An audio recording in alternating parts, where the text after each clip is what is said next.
friends and hello. Welcome to the chemistry e-learners. That is in the little world of the chemistry. Myself is Gauri. हम अभी क्या कर रहे हैं?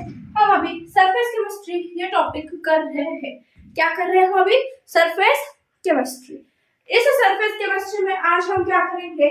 Shape selective catalyst यानी कि जियोलाइट के बारे में हम यहाँ पर आज पढ़ने वाले हैं. क्या है? Shape selective catalyst theory. Shape selective catalyst theory है हमारे पास. ओके जी. शेप सिलेक्टिव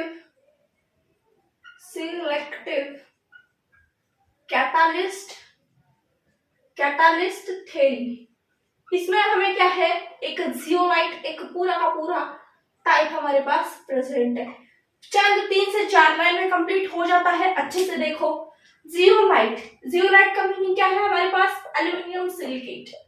एल्यूमिनियम सिलिकेट है हमारे पास. हम उसे क्या कह देते हैं? जियोलाइट हम उसे कह देते हैं. ये क्या है हमारे पास? जियोलाइट है. ये जो जियोलाइट है इसमें क्या है? बहुत सारे क्या है? पोर्स क्रिएटेड है. क्या है इसमें? बहुत सारे पोर्स है. पोर्स यानी कि क्या है? Surface side of the specific size है. सरफेस हैव पोर्स और क्या है इसमें? हम क्या कह सकते हैं? उसमें जो कुछ भी सरफेस होता है वो क्या है? इसमें surface side of specific size. आप इस तरह से भी इसे कह सकते हो. यानी कि कुछ ना कुछ इसे सरफेस पर कुछ स्पेसिफिक साइज के ही पोर्स, स्पेसिफिक साइज के पोर्स है वो भी क्या हो सकते हैं? यहाँ पर एब्सॉर्ब हो सकते हैं. इतनी बात क्लियर है. अब ये जो जियोलाइट है ये अगर आपने हाइड्रोजन टॉपिक पढ़ा होगा क्लास 11th में ब्लैक केमिस्ट्री में तो आपको पता होगा. ये जो जियोलाइट है वो हार्ड वाटर को सॉफ्ट वाटर कन्वर्ट करने के लिए भी आता है.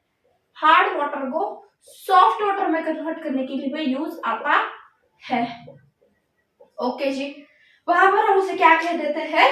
हम उसे वहां पर कह देते हैं परम्यूट प्रोसेस. किस प्रोसेस है यहाँ पर? ये परम्यूट प्रोसेस होता है. ये यहाँ पर ये भी याद रखना, क्वेश्चन पूछा जा चुका है प्रीवियस ईयर में एनडब्ल्यूटी में इसके बारे में. ओके. ये होगा हमारा shape selective, that is the shape selective catalyst theory. क्या है इसमें? कुछ भी नहीं है मैम, बहुत इजी है. क्या है? जियोलाइट क्या है? पोर्स है. किससे बना है ये? एल्यूमिनियम सिलिकेट से. किसके लिए यूज होता है? हार्ड वाटर को सॉफ्ट वाटर करने के लिए with the help of permutit process. इतनी बातें क्लियर है. ये आपका हो गया यहाँ पर पूरा का पूरा शेप सिलेक्टिव कैटालिस्ट थ्योरी. अब आपके पास आ जाते हैं एंजाइम कैटालिसिस पर. Enzyme catalysis. अगर आप बायो के स्टूडेंट हैं तो आपको ये एंजाइम कैटालिसिस ऑलरेडी पता है कि एंजाइम बहुत ही ज्यादा स्पेसिफिक नेचर के होते हैं. हर एक रिएक्शन को हर एक अलग एंजाइम लगता है. ये सब कुछ एंजाइम अगर कम अमाउंट में डालो तो वो बहुत सारे रिएक्शन देता है. एंजाइम एक प्रोटीन है. लिख लो. Enzyme are protein.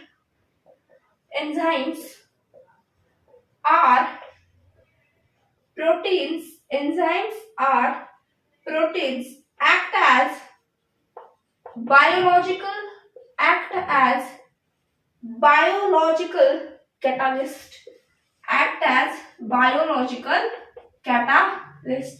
हम उसे क्या कह देते हैं? एंजाइम कैटालिसिस कह देते हैं. इतनी बातें क्लियर है. अब इस एंजाइम कैटालिसिस की कैरेक्टरिस्टिक्स के बारे में बात कर लेते हैं. Characteristics of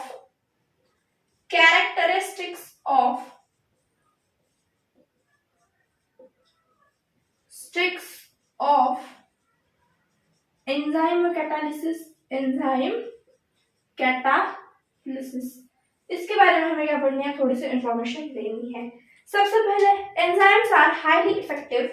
enzymes are highly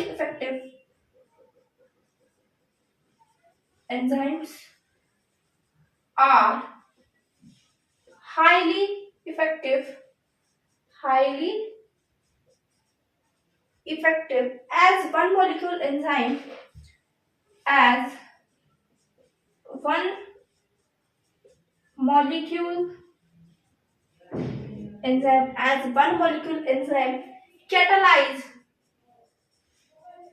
catalyze 1 million reactant, 1 million reactions. Okay, एक एंजाइम बहुत सारी रिएक्शन, वन मॉलिक्यूल एंजाइम, यानी कि एक ही मॉलिक्यूल का एंजाइम बहुत सारे रिएक्टेंट को क्या कर सकता है, कैटालाइज कर सकता है। ये नहीं कहा कि मैंने एक एंजाइम बहुत सारे, क्या कहा है मैंने आपको यहाँ पर पॉइंट क्या एक्सप्लेन किया है, एंजाइम अगर कम मात्रा में लिया यानी कि एक मोल एंजाइम कैटालाइज 1 मिलियन रिएक्शंस, हम इस तरह से इसे कह रहे हैं। बातें क्लियर है? खाना बोलना पड़ेगा, नहीं है तो कमेंट बॉक्स में लिखो, नहीं है तो कमेंट बॉक्स में लिखो, आवाज नहीं कैप्चर। ओके, क्लियर है इतनी बातें? अब सेकंड पॉइंट के बारे में बात कर लेते हैं, highly specific in nature. Yes, highly specific in nature, highly specific in nature, ये तो मैंने पहले ही बताया है। हाईली स्पेसिफिक इन नेचर क्या है? Highly specific nature, one type of enzyme can continue the one reaction only. अगर हमारे पास बहुत सारे एंजाइम्स, अगर एक ही एंजाइम बहुत सारे रिएक्शन कंटिन्यू करते तो हमारी लाइफ बहुत ज्यादा झिंगालाला हो जाती, इसीलिए हाईली स्पेसिफिक इन नेचर। उसके बाद अगर इसकी बात करनी है आपको, इसके कुछ एग्जांपल्स है। Before going to that example, it is high effective in nature, highly effective in nature, highly effective in nature, highly specific in nature, highly effective in nature। उसके बाद ये ऑप्टिमम पीएच पर ही काम करती है, work at optimum pH, optimum pH, work at the optimum pH. ये आपके पास हो जाते हैं ये चारों के चारों पॉइंट्स। अब हम बात करनी है हाईली स्पेसिफिक इन नेचर में, हमारे पास एक 5 से 6 एग्जांपल्स है, उसे हम कंसिडर करेंगे। इतना लिख लो पहले। यस, लिख लिया इतना आपने? Yes,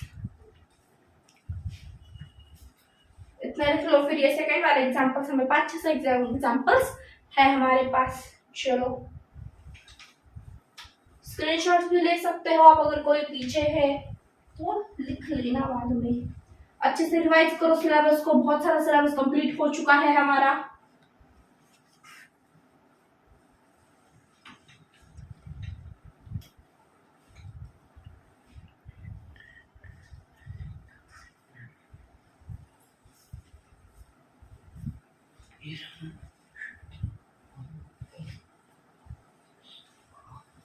yes, sure. अगर हम बात करें केन शुगर यानी कि C12H22O11 को, हमें कन्वर्ट किसमें करना है? अब इसे क्या कहते हैं? इन्वर्जन ऑफ शुगर, जिसने बायोमोलिक्यूल पढ़ रखा है, ये क्या है? केन शुगर है। इस केन शुगर को मैं ग्लूकोज प्लस फ्रुक्टोज में तोड़ दूंगी, ग्लूकोज प्लस फ्रुक्टोज, तो ये क्या है आपके पास? Inversion of the sugar. क्या है ये? Inversion of the sugar. यहाँ पर आपके पास जो कुछ भी एंजाइम है वो इन्वर्टेज लगता है, इन्वर्टेज। एएससी अगर आपको सफिक्स मिल जाए तो आप क्या कहोगे? उसे एंजाइम ही कहोगे, एंजाइम ही कहोगे। ये भी बात याद रखना। ये क्या है बताया मैंने? Inversion of sugar. ओके जी, ये क्या क्या है? कितने से इन्वर्जन ऑफ द शुगर है ये। ओके, उसके बाद ग्लूकोज की अगर मैं बात करूं, ग्लूकोज की, ग्लूकोज का फॉर्मूला सभी को पता होगा। Yes, C6H12O6, C6H12O6। ग्लूकोज को हम इथाइल अल्कोहल में, इथाइल अल्कोहल प्लस CO2 में कन्वर्ट करते हैं इन द प्रेजेंस ऑफ थाइमेज। किसकी प्रेजेंस में? थाइमेज की प्रेजेंस में। ये आपका फर्स्ट रिएक्शन, ये आपका second reaction. Third reaction starch की है, 6 मॉलिक्यूल ऑफ C6H10O5, ये मैंने n टाइम लिया है। यस, हम क्या देख रहे थे? ये क्या है हमारे पास? ये स्टार्च का मॉलिक्यूल है। इसमें मैंने क्या किया है? NH2 ऐड किया है, that is in the aqueous condition. किस कंडीशन में? एक्वियस कंडीशन में। ये क्या देता है हमें? माल्टोज देता है। क्या देता है? माल्टोज देता है। किसके प्रेजेंस में? डायस्टेज के प्रेजेंस में। क्या एंजाइम है यहाँ पर? डायस्टेज। ओके, क्या एंजाइम है यहाँ पर हमारा? डायस्टेज। ओके, उसके बाद आपके पास ये क्या आ गया? आपके पास माल्टोज है। ये क्या है जी? ये माल्टोज। इसी माल्टोज के साथ हम किसकी रिएक्शन करते हैं? यहाँ पर हमारे पास माल्टेज यूज हो जाता है। माल्टोज में क्या किया? H2O ऐड कर दिया, यानी कि C12H22 O11 in the aqueous condition plus H2O in the liquid, it gives, क्या देता है आपको? 2,6H12O6 C6H12O6, यानी कि क्या देता है आपके पास? ये ग्लूकोज आ जाता है in the presence of the maltase. देखो, हर एक रिएक्शन को क्या अलग अलग एंजाइम लग रहा है हमारे पास। ये हो गया। उसके बाद स्टार्च को ग्लूकोज में कन्वर्ट करना है तो अमाइलेज लगता है। किसको? स्टार्च को। अगर एनो मॉलिक्यूल को किसमें कन्वर्ट करना है? ग्लूकोज में। किसमें? ग्लूकोज में। तो क्या लगता है हमारे पास? ये क्या है? Glucose to sorry starch to glucose है। ये स्टार्च टू ग्लूकोज क्या लगता है आपको यहाँ पर? Yes, amylase. या आपके कुछ रिएक्शन से सारे के सारे आपको क्या करने हैं? लर्न करने पड़ेंगे। ओके जी, क्या करने होंगे आपको? सारी के सारी ये लर्न करने होंगे। क्लियर है इतनी बातें? यस। अब हम नेक्स्ट क्या करेंगे? जो कुछ भी हमारे पास कोएंजाइम्स है वो क्या काम करते हैं? आपने एंजाइम्स के बाद कोएंजाइम्स भी बहुत बार सुना होगा। कोएंजाइम्स, ये कोएंजाइम्स क्या है हमारे पास? These are the substance which increases the activity of the enzyme, increases the activity of enzymes, activity of the enzymes को ये क्या करते हैं? Enhance करते हैं। And these coenzymes, these are the non-protein complex. ये क्या है आपके पास? non-protein complex पाए जाते हैं। ये क्या है आपके पास? non-protein complex पाए जाते हैं आपके पास। इतनी बातें आपको क्लियर हो गई होगी अब। यस, चलो लिख लो, इतना लिख लो। फिर हमारे पास एक लॉक एंड की मैकेनिज्म है। वो इतना इंपॉर्टेंट नहीं है, सिंपल सी है। हमारे पास एक लॉक है तो उसकी सेपरेट चाबी होगी, दूसरा लॉक है तो उसकी भी सेपरेट चाबी हमारे पास होगी। इसी के साथ साथ लॉक एंड की मैकेनिज्म क्या है? हर एक एंजाइम की जो कुछ भी बाइंडिंग साइट है वो अलग होती है।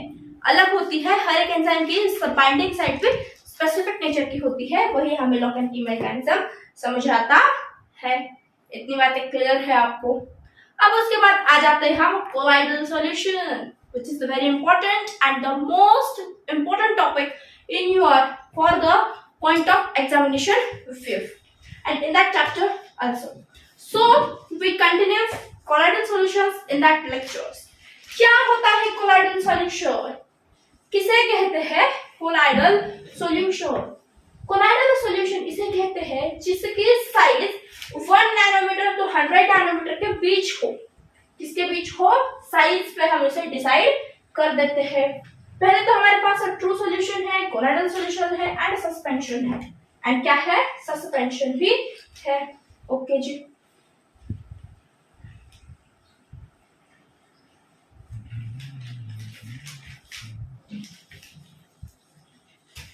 यस, चलो कोलाइडल सॉल्यूशन हेडिंग डाल दो। Colloidal solution. अब ये कोलाइडल सॉल्यूशन की जब हम बात करते हैं तो क्या है हमारे पास? True solution, colloidal solution and the suspension. क्या है? सस्पेंशन है। अगर हम बात करें ट्रू सॉल्यूशन की तो 1 नैनोमीटर टू 100 नैनोमीटर के बीच होती है ये, या हम ऐसे कहें लेस देन 1 नैनोमीटर कह लो, सीधे लेस देन 1 नैनोमीटर। अब ये जिसे ट्रू सॉल्यूशन किसे कहते हैं वो नहीं पता, उनके लिए एग्जांपल है ये। मैंने ये कंटेनर लिया है, इस कंटेनर में आपका पूरा क्या है? वाटर है। ये क्या है आपके पास? पूरा का पूरा वाटर है। ओके,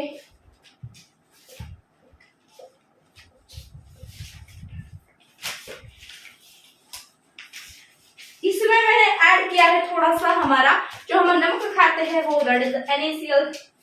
ये NaCl है भाई, इस डॉट से मैं आपको दिखाती हूँ ये क्या है। NaCl मैंने इसमें ऐड किया है एंड मैं इसे क्या कर रही हूँ, ऊपर से इस तरह से स्टीयर इसमें कर रही हूँ। ये क्या है मेरे पास, मैं इसे क्या कर रही हूँ, इसे पूरा पूरा स्टीयर कर रही हूँ। आफ्टर द 5 मिनट मुझे यहाँ से क्या देखने को मिलेगा, ये जो पूरा का पूरा सोल्यूशन है वो अच्छे से एक जीव यानी कि पूरा का पूरा साथ हो गया है। विदाउट टेस्ट हमें ये नहीं पता चलेगा कि इसमें NaCl भी है।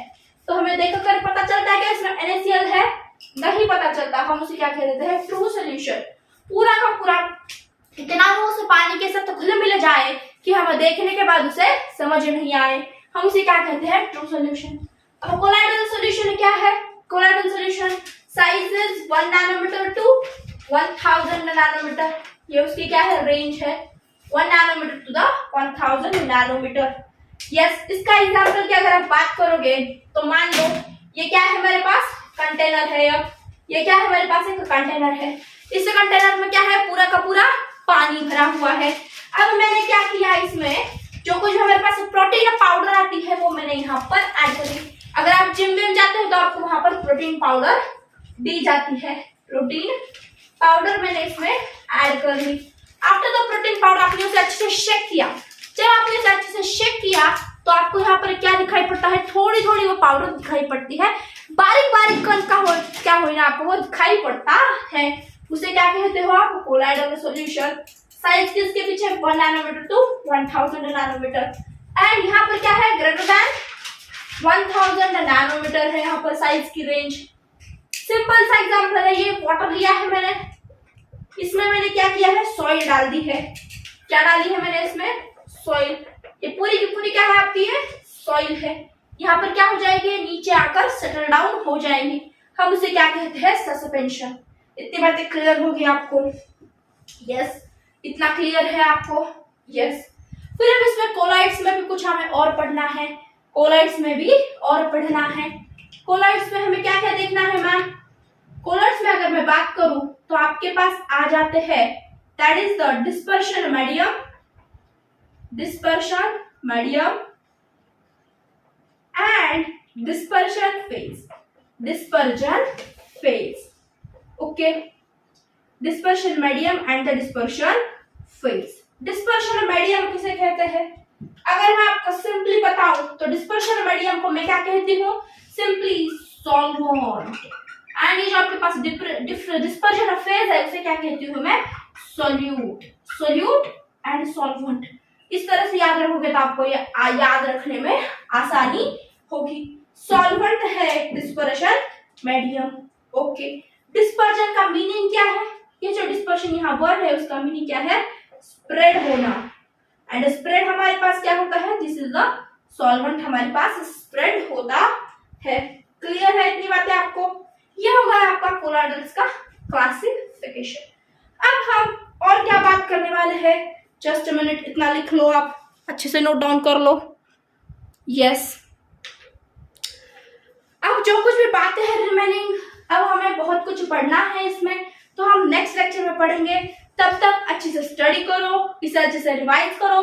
कोई डाउट हो तो मुझे कमेंट सेक्शन में बता देना। Thanks for coming and thanks for watching, bye bye.